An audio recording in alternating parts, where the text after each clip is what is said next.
Assalamualaikum warahmatullahi wabarakatuh. Izin memperkenalkan diri, nama saya Zokania Putri dengan NPM 22180111088. Di sini saya akan mempresentasikan mengenai Pancasila sebagai sistem filsafat.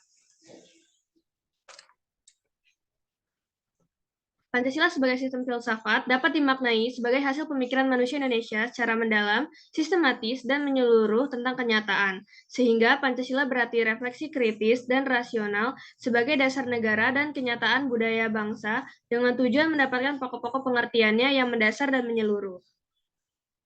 Menurut Roland Bismarck Fernando Pasaribu, karakteristik sistem filsafat yaitu Pancasila merupakan kesatuan bagian-bagian yang disusun secara hierarkis, tiap sila Pancasila tidak dapat berdiri sendiri dan tidak saling bertentangan, serta di antara sila-sila Pancasila ada hubungan yang saling mengikat antara satu dengan yang lain, sehingga Pancasila merupakan satu kesatuan yang bulat.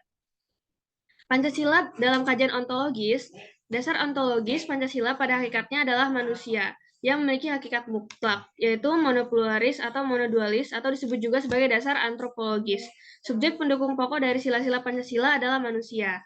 Kedudukan kodrat manusia sebagai makhluk pribadi, berdiri sendiri dan sebagai makhluk Tuhan secara hierarkis membuat sila pertama Pancasila mendasari dan menjiwai keempat sila-sila lainnya.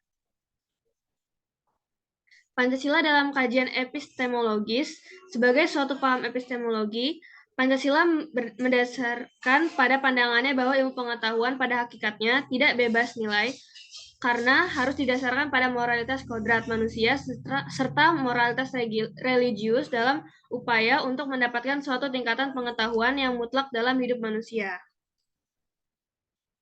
Pancasila dalam kajian aksiologis, yakni sila-sila Pancasila sebagai suatu sistem filsafat memiliki suatu kesatuan dasar aksiologis, yaitu nilai-nilai yang terkandung dalam Pancasila pada hakikatnya juga merupakan suatu kesatuan. Secara aksiologis, bangsa Indonesia merupakan pendukung nilai-nilai Pancasila, yaitu bangsa yang berketuhanan, berkemanusiaan, bersatu, berkerakyatan, dan berkeadilan sosial.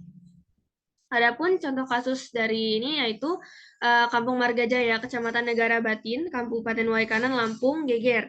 Ditemukan 4 mayat dalam kondisi dicor di septic tank. Tidak jauh dari lokasi, tepatnya di perkebunan singkong, ditemukan satu lagi mayat. Diketahui bahwa kejadian ini merupakan pembunuhan yang dilakukan oleh kerabat dari korban sendiri.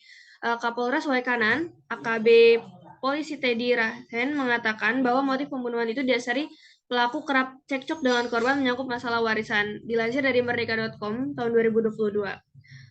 Berdasarkan kasus tersebut, berikut adalah analisisnya. Yang pertama, kasus pembunuhan tersebut termasuk penyimpangan dari sila pertama.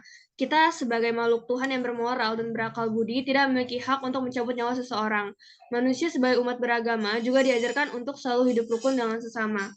Kedua, kasus ini melanggar sila kedua. Pembunuhan yang dilakukan pelaku ini sangat bertentangan dengan nilai kemanusiaan. Kita sebagai umat manusia harus memperlakukan manusia sesuai dengan harkat martabatnya serta menghargai hak asasi individu. Ketiga, kasus ini merupakan penyimpangan dari sila ketiga dan keempat karena pelaku lebih memilih kepentingan pribadinya dan memecah persatuan dengan keluarganya. Kita sebagai manusia harus selalu menjaga rasa persatuan dan tidak mementingkan kepentingan pribadi dan kepentingan bersama. Solusi yang dapat saya berikan terkait kasus ini berdasarkan Pancasila sebagai sistem filsafat, yakni menanamkan nilai-nilai filsafat Pancasila dari dini agar dalam kehidupan sehari-hari kita dapat berpedoman pada nilai-nilai luhur Pancasila dan tidak terulang kembali kejadian serupa ataupun penyimpangan-penyimpangan Pancasila lainnya. Mungkin itu saja yang dapat saya sampaikan. Kurang lebihnya mohon maaf. Terima kasih. Wassalamualaikum warahmatullahi wabarakatuh.